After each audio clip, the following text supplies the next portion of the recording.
hands align. In red and white they always shine. With every pass it feels divine. Arsenal's on my mind.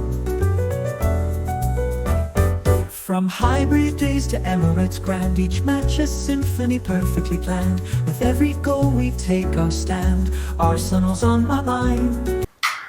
All right. Welcome back to the Arsenal on My Mind podcast. As always, it is me, Spike, and Mr. Sekijay in the house. Absolutely. Welcome back, guys. It's been a slow week. Very quiet week by Arsenal standards these days. But this is a weekly pod, so we're gonna get into it, talk a little bit about the squad and some things that are going on. But interestingly, you got to watch the Spurs match. Yes, I did. And I did not. I did. So, what were your thoughts on that spot? Well, I'll put it this way. At the end of the match, my excitement about summer signings evaporated. That's how, even though, let's not get carried away, it's preseason. It's a preseason game. Yes. And I saw some of the feedback people were given and recaps of the match. And I'm like, come on, man. It was 1-0, first of all. Two, it's a friendly game, so nobody's going ham in a friendly game, right?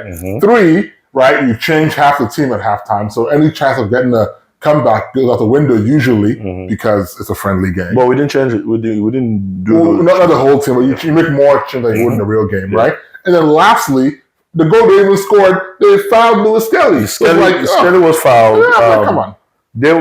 Apparently that game was basically like a farewell game for Son. He played one more yesterday, I think. So they basically had more chip up their shoulder than we did. Yeah. But again, I'm okay with losing the Spurs, in a friendly. No, right? It was not the losing. It was not the fact that we lost. It was the manner. It was just the game. We were very disjointed.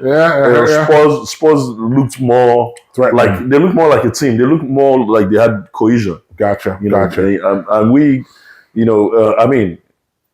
not a lot of changes on our team. Well, I think some of the criticism that the team faces and with Mikel is the team seems to be one-directional or one-dimensional. That's a better word, right? There's only one way that we attack, which is two ways: either through Saka on the right, or if Odegaard is on it through the middle, but very rarely is he on it recently, like you pointed out before, or through set pieces, right? It's like we don't seem like a plan B. Correct. And that's been a criticism of Mikel from day one, right? But it's a luxury critique of him because with that system, we've come in second place 3 years in a row, right? Yeah, but we don't seem to have any answer to the low block, And as soon as Tottenham scored, that was it. Yeah, they just shut us down. They just shut it down and low block. Yeah, and we kept doing everything we did last season. To the side, to the side, back. But so that brings us to an interesting point, right? If our main method of attack is only through the right-hand side with Saka, right? Or Ben White or Timber overlap to kind of get it right. Because we have, Timber overlapping. So that gives us a little bit of overload on that side. But then on the left-hand side, we have Skelly inverting. So he's not down the wing usually, which means whoever's playing left wing is on their own for the most part. And typically speaking, if you have if you have a left winger on their own, they have to be a left winger that can run at people. That can run at people, and that has strength. Yeah, that can really destabilize. That can hold off play. Yes. Hold off players. And that is why I don't think that Martinelli is a long-term solution. No, he's not. It's obvious. Even the Tottenham game, it was clear where we are missing. Quality. And innovation was in the left wing. And Martinelli, I think he's a good squad player, but I don't think he's first team. Yeah, I wouldn't sell him, right? No, don't sell him. Not yet, anyway. Yeah, off the bench, he can be an impact player when teams are tired. And the thing is, he has the pace to burn, but he's just not as direct as he needs to be. Correct. He seems like he wants to get the cross, and more often than not. And he's not like a particularly great cross of the ball. So, his ball IQ is not high. Yeah. I hate to say it, but sometimes I just see him and I call him bird brain. Bird brain. And I've not used that name in a long time. The last time I used that name was for Theo Walcott. And unfortunately, Martinelli, speedster, no brains. And again, if teams are playing that low, like you said, then that pace isn't going to come in handy at all. Yeah. Pace only comes in handy when teams that play either a little higher or push really hard, right? So and that's why we need some invention. Because Saka, I think we hit on it last week or so. We talked about Saka not being the paciest, right? No, he's not the paciest, but because he can run at a defender, destabilize him, that's why he does well on the right wing. So there was a worrying sight. Now again, it's preseason, but there was a worrying sight where Saka was chasing after a ball.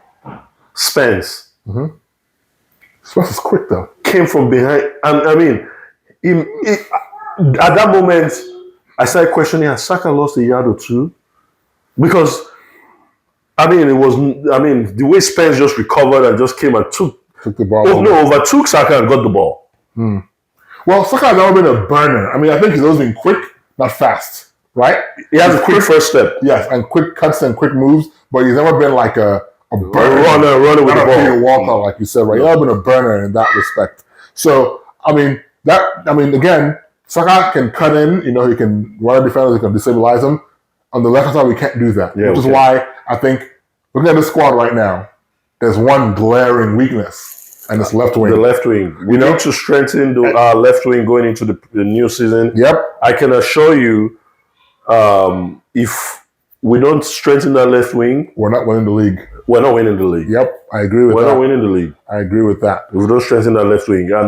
And that brings us to, Eze or potential signings coming into the left wing. Yep. Eze, we heard that his release clause has expired. I don't know. Now we heard it's not expired. I don't know about that kind of thing. I mean, think about it this way, right? I know those things happen where clauses can expire, but what is so arbitrary to say it expires 2 weeks before the season starts? That is just a random. Yeah. Who would even think to put that? I mean, it's possible, but I doubt it, right? But my point about it is that obviously, for some reason, Arsenal believes that he's worth less than that release clause. Yes. And the only way you can feel that way, I think he's worth less than the release clause myself. Less 68. British tax. Come on, I think he's worth a little more than that. So he's worth more than Kudus? I think so. He's done more than Kudus in his time in the league. Yeah, 100%. So I think he's worth more than that. But I think it's because, but not 68. Not 70 million. Yes, 2 years left, and he's open to leave. That's basically Pepe money, right there. Pepe money is small money these days. Dude, here's what's funny, right? Pepe is still number 3 on our top signing of all time. What conservative team. Yeah. Which is interesting, right? Something is good. Chelsea, first of all, sorry to digress to Chelsea, but Chelsea, they be getting money for their players. Yeah, they sell well. Dude, they sold Drewsbury Hall. I don't remember him. Just recently, you sold him to Everton or whoever. 25 million. Yeah. And we were here talking about Zinchenko. Dude, Drewsbury Hall? Come on. I know. They go hard to today. Yeah. But anyway, that's Chelsea. My point is, so my thing is, yes, whether the release clauses, again, if we're to believe what Fabrizio was saying during the time that we were talking about Eze, was that it wasn't that the clause was too high. Arsenal wanted to pay a higher portion of it, spread out. So the deal might still be more than 68, but they want to pay more of it over time. Either way, right? This saga is, to me, it feels like one of those Arsenal moments where we'll try, then be like, you know what? And we're good, and we'll just wait because we quote unquote have Madueke, right? I'm just saying. Oh no, it's how Arsenal's gonna play it, right? And Madueke is backup for Saka. But even and that's fine. But I'm just saying, maybe there's Mikel. If we're doing that with them, we shouldn't get let Trossard go, because now if Palace wants Trossard, they're interested in Trossard. Apparently, yeah. But it's like we're not going to do a trade. That whole trading thing doesn't really work out well. But my point is, okay, so Eze is obviously numero uno target, right? What I'm seeing in the papers now is that Arsenal wants to wait to sell some players, right? But I mean, we don't have that many players to sell, right? We mentioned in the last episode, Vieira, maybe Lokonga, but I heard he might stay. Zinchenko, Jesus. I think there's no glaring player that we need to sell. Yeah. Right? I believe the squad is small enough to where we don't have to sell anybody. I mean, Vieira is the only person that's an obvious sell. And Zinchenko has put his restaurant for sale In London? in Kiev. It's called Inch. Oh, I didn't know about that. There's some knowledge for you guys that wouldn't get any other podcast. But either way, so Eze, fine. But I love Eze, and Eze to me is the right signing. Yeah, but really, take us to the. He's not. Eze is not going to elevate us to the next level. He's just going to fill a need, and keep us from having any glaring weaknesses, right? Yeah. But if you ask me, next level signings. Left wing, above all else, every week I say it. Leao over Rodrigo. I agree. Absolutely. I'll take Leao over Rodrigo. Yes. He has the strength. He's not consistent, but so is Martinelli. Yep. He has the strength. He's a different kind of player from Martinelli. Absolutely. Imagine a scenario where Leao batters the defense for 80 minutes or 70 minutes, then Martinelli comes out. Yep. The defenders they'll be like, all right, we're done. Absolutely. The Rodrigo one I'm not crazy about, but I heard Liverpool is pivoted back to him so they can't get Isak, or the bid got rejected for Isak. But I'm hearing that Rodrigo just went back to Madrid and told them he doesn't want to leave. Oh God. See, here's the thing, man. These rumors, they can drive you crazy. But I just think, I get it. We had a bunch of signings, right? You have to at least take a breather. Sure, and try and get some outs. Yeah, we've had a breather. Get some money in. But we need to pick it back up again because it's only less than 10 days to the summer season. We gotta get them in. But I guess we've signed enough players to where we can wait a little bit long. Absolutely, towards the end of the window, last week of the window. Yeah. As long as we get the deal done. Yes. Now it's not a matter of time. Just get it done. Just get it done. Absolutely. But I saw a rumor as well. A random defender from France. Listen, man. Jeremy. Yeah. Jeremy Jacque. Yeah, there you go. Jacque. Yeah, you're right. Boy, how many defenders do we need in Arsenal? Well, he's young. He's if we're gonna sign him and loan him back, I'll take that. Yeah, and he's young. We don't know what's going on internally. We don't know who's leaving. No. Saliba is staying. Well, he said he. He's staying. He's staying. Okay. Well, even Madrid today, a report came out that Madrid now is fully focused on Konate. From Liverpool. Yeah, Liverpool. They've kind of moved on. They've accepted the fact that they are not. Arsenal is going to renew Saliba's deal. Okay. Young, understudy. We are trying to build a squad, right? No. I'm okay with it. I'm just saying. Come on. But I think a similar Saliba situation. Buy him and loan him back to the team that you bought him Makes from. Sense. Let him keep playing there. Rennes is not like a top team, but he'll get enough game time there. But anyways, kind of quiet on the Arsenal front. Quiet to the but we thought we'd give you that update and kind of talk a little bit about that game, which I think people are overreacting about the Spurs game. But I watched the highlights. To me, I see. Spurs looked like they had more pep in their step. They were triple teaming Max Dallman. How shameless can those people be? Well, hey, they saw the last two games they played. I'll double team him too. And then expressions that Spurs. Yeah, expressions. Oh my God, he went crazy about this win. I'm like, dude, come on. That they're gonna finish top 4 this season. Well, just so they beat us, because they haven't beat us in a long time, Oh yeah. So I guess they enjoy that. Enjoy that expression. Yeah, take that one. Mm-hmm. But we got 2 games left to play in the preseason. Villarreal and Atletico. Yep. So I think one of those games is the Emirates Cup, which I think was very. They're both Emirates Cup. Oh, both. They're both Emirates Cup. All right. So Villarreal is on Wednesday. Bilbao on Saturday. All right. There's a stats guy right there. That tells you gotta know. Right. So that would be good to see. Obviously Gyökeres play a bit more. He played in that Spurs game. Welcome. He played in that Spurs game. You know. Yeah, he looked good. He looked like something we've never had before. We've never had in a while. A big guy. striker, You know, there was a beautiful layoff. He laid off for Zubimendi. I don't know what Zubimendi was trying to do there, but Zubimendi looked really good too. I think we've bought well, you know. Oh, yeah. And I do have a random question for you. Like probably we'll end this pod. Had you been in the Arsenal boardroom and you were about to hit send on that proposal to Gyökeres, and then you saw the news about Isak, would you stop and try and get Isak, or you'd be like, you know what, we've worked too hard on this Gyökeres deal, let's just go ahead and do it? That's a tricky one. You know why? Because of the timing. Because the Gyökeres one had dragged on so long. The fans were getting restless. Yep. You know, and all the reports had come out that Arsenal wanted him. You know, and he wanted Arsenal. And he wanted Arsenal. Yeah. Now, it makes it harder to walk away from Gyökeres because he put in a lot of effort. He wanted, he basically burned the bridge with his previous club. Yep. You know, so I think we'll be doing the footballing gods a disservice by pulling out.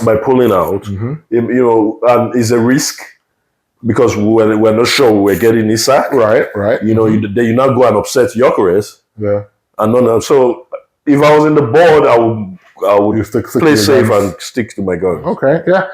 But that's boardroom decision. Well, I get it. Different from fan. Well, now, as a fan, I'll tell them to hold up. I mean, Isak is how many goals did he score last season? Not more than Gyökeres, but in Premier League. No, in Premier League. 20 something, I don't know. Yeah, 20-something goals is equal to 50 goals in Portuguese league. You know, no disrespect, Portuguese league. You know, so I'll hold up as a fan and try and get Isak. Yeah. That's a statement signing. I agree. You know, I agree. Or as a fan, and try to get both. Well, so sell. At that point, now I will tell Martinelli, I'm sorry, I love you, you're out. You got to go. Isak is going to play left wing. Okay. So the way I see it, will be Isak, Gyökeres. I think any chance of us having even the thought of signing both is eliminated by the fact that they're both Swedes. They play together in their country. I mean, listen, we don't play for 4-4-2 at Arsenal. No, they play.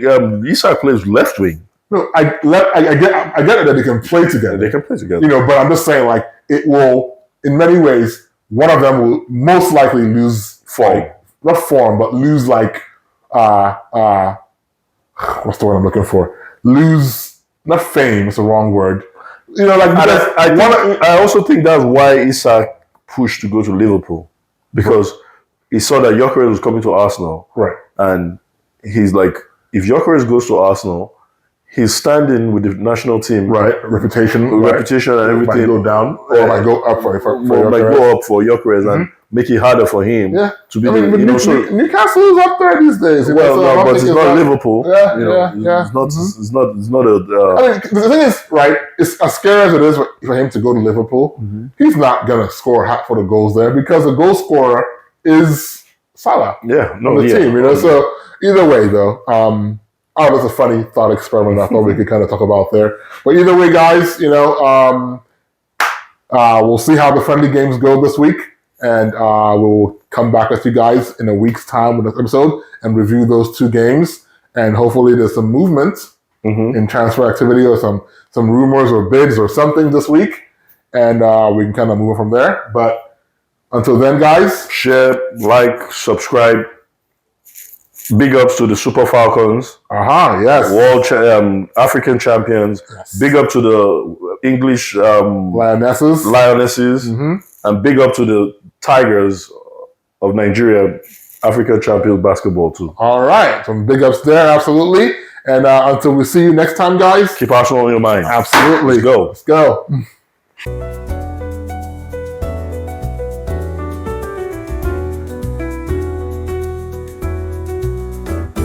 Under floodlights, the fans align. In red and white, they always shine. With every pass, it feels divine. Arsenal's on my mind. From hybrid days to Emirates grand, each match a symphony perfectly planned. With every goal we take our stand, Arsenal's on my mind. Oh Arsenal, you never fail, through rain and sun, our steadfast sail.